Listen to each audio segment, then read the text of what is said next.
Welcome to Jammin' with Jason Mefford, a show where we discuss topics relevant to Chief Audit Executives and professionals in audit, risk, and compliance. We discuss the technical and soft skills needed to navigate the minefields of organizations. You hear best practices and practical advice for helping you advance your career, and we'll even talk about music, mindfulness, and psychology, because we can. So sit back and relax while you listen to the #1 podcast in the world for internal auditors, unscripted and unedited. Welcome to another episode of Jammin' with Jason. And this week, I just couldn't resist talking about this topic. And so let me explain a little bit about this, because I might be using a few terms that some of you are not familiar with. So, really kind of the topic today is your internal audit team playing varsity or junior varsity ball, or what we call JV? And so the reason for that, there's a couple of reasons, some things I've been thinking about, and just kind of this time of the year. So here in Southern California, actually school has started, even though it's early in August. A lot of the school districts have actually started, so kids are back at school, which means that they're also playing sports. So when I was growing up, I actually played sports, and in the United States, in the high school level, so these are kids that are between about the ages of 14 and 18, in the high school arena, they often will play sports after school.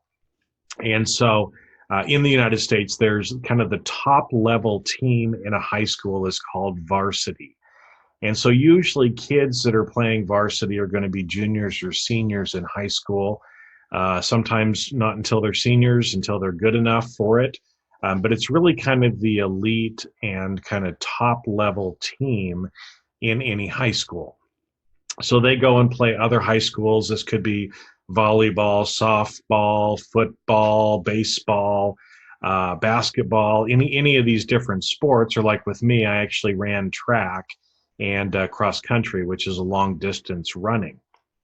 So, as a kid in high school, you always, if you're an athlete, you always want to be on the varsity team, because the varsity is just kind of seen as being the best. And if you don't get to play varsity, then you play the next level down, which is called junior varsity.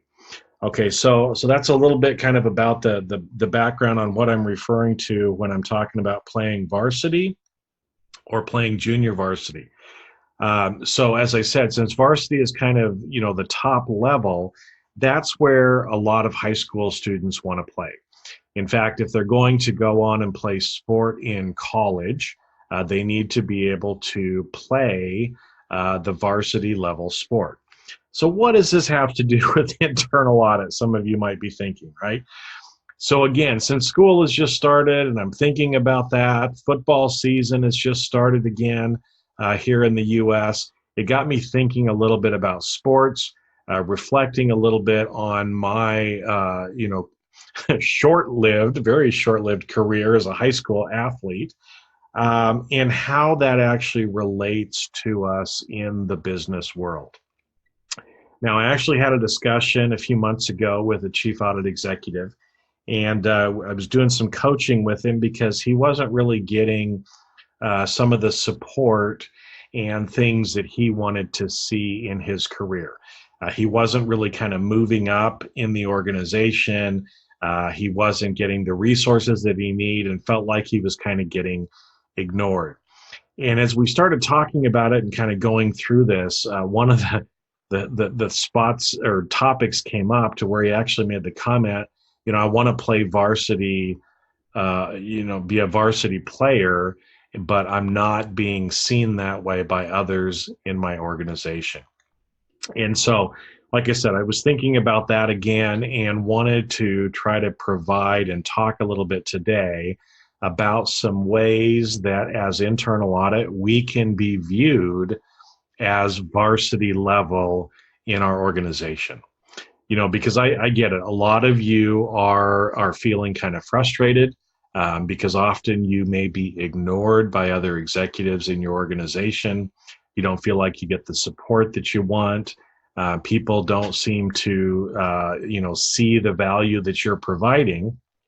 And so, just like me as a student athlete, as I was growing and developing into an athlete, I wanted to play varsity. I wanted to get to that next level, and it takes work to get to that next level. And so I like I said, I hear this from lots of different people in varying ways. So I thought today would be a good time for us to actually talk more about this. So what I'm going to do is go through and actually give you some different questions. I'm going to pose some questions to you, and depending on how you answer these, will help you to know whether you're playing varsity level in your organization or if you're seen as like the little kids playing junior varsity. Now, sometimes, and again, I'm going to be a little frank with you today, and maybe say some things that you need to hear. That's not necessarily what you want to hear. But if you want to play varsity, sometimes you got to have a little tough coaching, and so that's what we're gonna talk about today. So the first question that I kind of wanted to get in with you and pose out there is, does everyone on your audit committee and your executive team know who you are, and do you know them? Okay, so that's kind of the first question to start with. Do they actually recognize you? Do they know your name? If the answer is no, you're probably playing junior varsity. Now, they may know who you are, but do you know them? And I'm not meaning just, their name and their title, but do you actually know them? Have you developed a relationship with them so that you've actually made that connection with them in the organization? If the answer is no, you're probably playing junior varsity. So what do we do? Because I'm going to give you, like I said, I'm going to give you kind of a question, and then I'm going to give you some suggestions for how you can improve what you're doing. So if they don't know who you are and you don't know them really, it's time for you to take the initiative and get to know them better and actually think about and use the principles of influence. Now, I've talked about those principles before, that in order to build relationships, people have to like you, or there's some element of liking that goes along with that. There's the element of reciprocity, that you actually have to provide value or service to them, and then they will want to provide value or service to you. That's how relationships grow under the concept of influence. If you're trying to help people overcome objections, getting some sort of consensus from them, little small yeses along the way, excuse me, and establishing yourself as an authority. Now, authority here does not mean degrees and certifications. So just because you have degrees and certifications doesn't mean somebody's going to believe that you have authority. It's going to be more in the way that you actually show them and provide value with them. And then the last two kind of relates to consistency, the fact that you're showing up consistently, and also that there is an element of scarcity with it. Now, like I said, I've talked about that quite a few times. In fact, I've had Brian Ahern on the podcast before, and coming up actually later in August, I'm doing another discussion with Brian about influence. So if that's an area where you feel like you need some help, make sure to check out and join in on that webinar. It's free. It's through C-Risk Academy. And you can find that, and I'll try to leave a link to that down in the notes as well. Now, the second question for you to ask and to think about: do you lean into difficult conversations? Okay. Now, I know as humans, none of us really like difficult conversations. we are averse to conflict usually.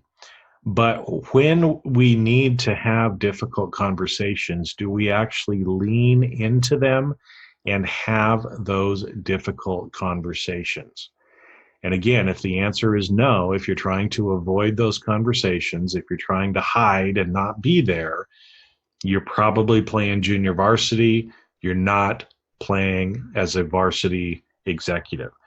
Because here's the reality: executives are comfortable having uncomfortable discussions. So if you are uncomfortable having uncomfortable discussions, of course, you're not going to be at the same level as some of the other executives in your organization. So, what do you need to do? You need to develop that executive presence. You need to start showing up as a varsity executive. And one of the things that they do is they are comfortable having uncomfortable discussions. Now, they don't like having them either, but they've learned how to have difficult conversations without destroying the relationship. And so that, again, is one of the things that if you're not doing that now, you need to learn how to do that. And I get it. This is not something that you learn usually, from going to a training course. It's something that requires practice and learning about psychology. Usually, a lot of times, this comes from coaching, from executive coaching, and from talking and working with mentors to be able to help you learn how to do that. Because, like I said, it's not human nature for us to be comfortable doing that. We'd prefer to back away. But if we really want to be an executive, you have to lean into having those uncomfortable conversations. Okay, the next question for you to think about. Are you more worried about completing the audit according to IIA standards or building relationships and helping others in your organization? Now, I know a lot of times, we pride ourselves on being professionals, and the standards of the IIA are important for us in order to be able to do a quality audit, right? That that is something that would withstand a peer review. But if you're more concerned about actually dotting the I's and crossing the T's on all the standards and standing up and trying to tell people, nope, this is the way I have to do it, and this is what's important, and I know better than you, chances are, if that's the kind of person that you are, you're also going to be seen as playing junior varsity. Okay? If you're more concerned about form over substance, if you're more concerned about, ticking and tying and having the perfect set of work papers, you're probably not focusing on what's most important. And so instead, what we should be doing is focusing first on helping others look good and make their job easier. Now, let me get into that a little bit more. Sometimes auditors feel like they're the police or the gotcha guys. And sometimes I'll even hear them say, look, I don't want others in the organization to think that I'm the police or somebody who's coming to get them in trouble. Well, if that's the case, if you don't want people to see you that way, then don't do that. Okay, so don't come in and think, well, in order to do a good audit, I have to find a whole bunch of recommendations and I have to improve the process and make everybody, do something better. If you get too into that, often what ends up happening is you make others in the organization look bad, and they feel like you are there to get them in trouble. That should not be our primary purpose. Our primary purpose should be first focusing on helping others look good. Okay? Did you hear that? Help others look good. So now obviously if there's some problems that need to be fixed, then we have an obligation to talk about that. But there's a lot of different ways that you can deliver the message. And if you can deliver the message in such a way and help that manager look good to their boss, you are developing a relationship there. It's not about who's right and who's wrong, but it's about helping the organization move forward and being able to improve it. And one of the best ways to do that is help others to succeed. If you help make other people's job easier, they will love you and they will bring you into the fold. Okay, so that's another thing for you to be thinking about. Another question, right? Are you being ignored by other executives and having difficulty getting resources? Okay, now again, and how you're going to answer that. If you're feeling, ignored and frustrated and not getting the resources that you want, chances are that the others in the organization are viewing you from a junior varsity perspective. Now, this even carries back over into the sports arena, right?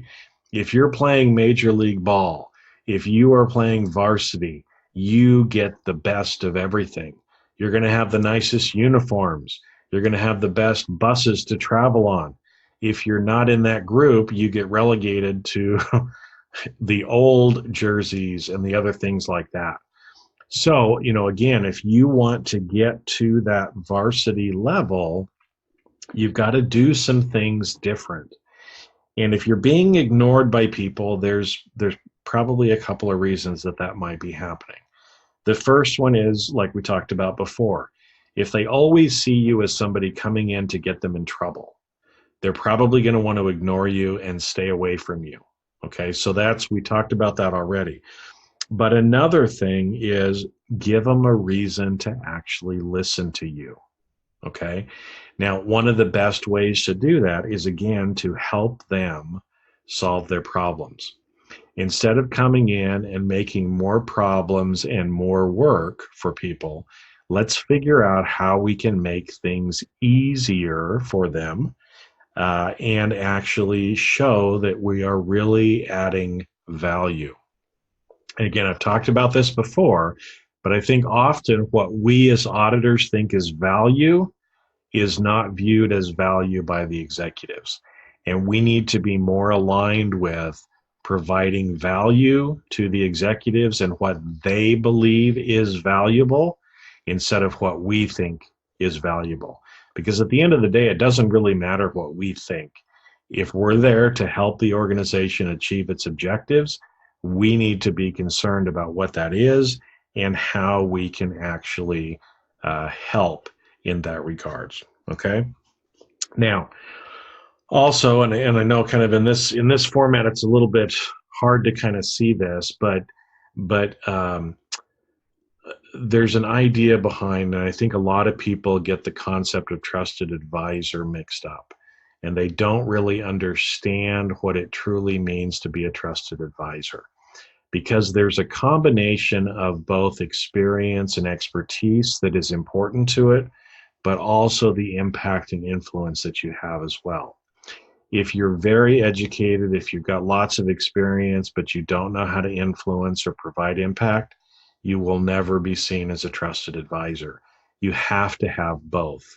And unfortunately, I see most of the time people trying to just, try to do the audit better, try to do this better, instead of actually trying to develop the relationships and truly be able to influence and have an impact in the organization. And I'll get into that probably more in a future episode, because this is something that I actually feel really strongly about, and something that I've seen over and over again in my career is people trying to focus on just one or the other. They will not get to trusted advisor status. Okay, so the next one for you to be thinking, the next question for you to ask yourself, are you showing up every day as the executive you want to be? So are you showing up every day as the executive you want to be? So if you are currently not acting the way you think you should, you're probably playing junior varsity. If you want to be a varsity player, you have to show up as a varsity player. So what does that mean? Well, let me again share with you kind of from, as I was growing up in my high school sporting career, right? I looked up to when I was a freshman and sophomore in high school. I looked up to these guys who were the varsity players. They were a year or two ahead of me. But here was the reality, right? As a freshman and sophomore, I didn't make the varsity team. In fact, as a junior, I didn't make the varsity team either, right? We had some excellent runners, top in the state, that were in our school. So it was very competitive to be able to get that spot because there were only 8 spots on the cross country team for varsity. So, my freshman year, I worked really hard. My sophomore year, I worked really hard. My junior year, I even worked really hard. But here was the deal, right? Those other people were putting in more time and effort than I was, and they were better than me. If I had put in more of the effort, if I had actually shown up, if I'd run and trained as hard as they did, chances are I might have been able to beat one of them out. Now, I still trained hard, but was I acting like a varsity player, training like a varsity player? Obviously, I wasn't, because I didn't make the team until I finally became a senior and got that through my head that I had to actually show up. I had to practice hard every day. I had to think and be like a varsity player. Now, I got pretty good at least at that point in my career, to where I actually got bronchitis at the state finals cross country meet my senior year. And I was afraid that the coach was going to cut me and not let me actually run in the state championship race. And I worked and worked and worked, and I went to the doctor and I got, pain meds and everything else that I could do to be able to prove to him that I could still run even though I had bronchitis. Now, I didn't perform as well as I wanted to in that last match because I was sick. But I remember the coach telling me, "Don't worry, Mefford, you're running. I can see that you're actually putting in the effort. And of course, I'm going to let you run in the state finals your senior year. You've put in the work." Okay. Unless you're willing to put in the work and show up every day, you're not going to get on the varsity team. So how does that translate? And what is it that we can do? Well, let me share with you a little concept. In corporate America, for the most part, employees are taught that when you have something, then you can do it, and then you will become that whatever. Okay? So in corporate America, it's usually have, do, and be. But here's the reality. If you actually want to change and become someone different, you have to flip that around. You have to be that person today and do those things that that person would do, and then you can have it. And so again, that's probably kind of a great way to somewhat kind of wrap up what we're talking about today. If you want to be seen as a varsity player in your organization, you have to show up every day and be a varsity player. Now, if you're not exactly sure what that means, let me know. Reach out to me. I'll point you to some resources, try to help you out. But you have to be that person and do those things that that person would be. And when you do that, you will have those things that you want. You'll get put on the team. You'll get recognized. Okay? Executives will come to you and ask for your help. Instead of ignoring you, they will actually seek you out and beg almost for your help with certain things. But again, it's on you to actually be able to go out and do that. So, my friends, that's kind of my message for this week. I want you all playing varsity level in your organization. And like I said, if you don't know how to get there, some things that you can do: find a mentor, reach out to me and ask for some help. I'm happy to share with you some of the things that others have done But a lot of it, because it's individual, you need to have to kind of understand what you're going through and what's going on at your organization, right? And you need to establish a network and a community to be able to help you do that. And so that's going to be made up of peers, of people like coaches and mentors, as well, to be able to help you go along that journey. Now, I know some of you that might be executives might be thinking, are you kidding? I'm an executive. I don't need any help. To which I say, okay, I got a couple of videos and you can find them out online. Bill Gates, okay, you all know who Bill Gates is. He says everybody should have a coach. Bill Gates has a coach. Bill Gates has lots of coaches. And another video from Eric Schmidt, who used to be the CEO of Google. And again, he said the same thing. Everyone should have a coach. And so especially as you get to that executive level, you really need people in your corner helping you to be able to perform at that higher level. In fact, when you think about professional level athletes, they all have coaches, even though they're at the top of their game.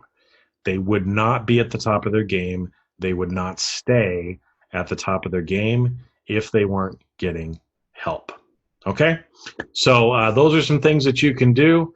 One of the things, the Chief Audit Executive Forum that I run, this is one of the things that we actually do in that, is help to provide that community and support for people who really want to play at the varsity level. So if that's something that's of interest to you, just reach out to me and I can kind of give you the details on that. Again, my friends, I want you to go out.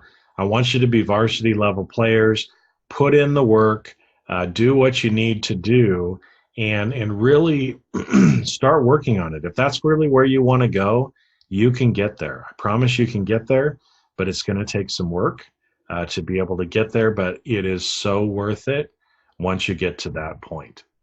So with that, I'm going to sign off for this week, and have a great week, and I will talk to you on a future episode of Jamming with Jason. And that's a wrap. Thanks for listening to today's episode of Jamming with Jason. Keep on rocking in the audit world. Have a great rest of your day, and I'll catch you later on the next show. If you'd like to earn continuing professional education for listening to today's episode, head on over to C-Risk Academy at ondemand.criskacademy.com. And that's C as in the letter C, riskacademy.com. Not only do you get a CPE certificate, but you also will have access to the video version of today's show.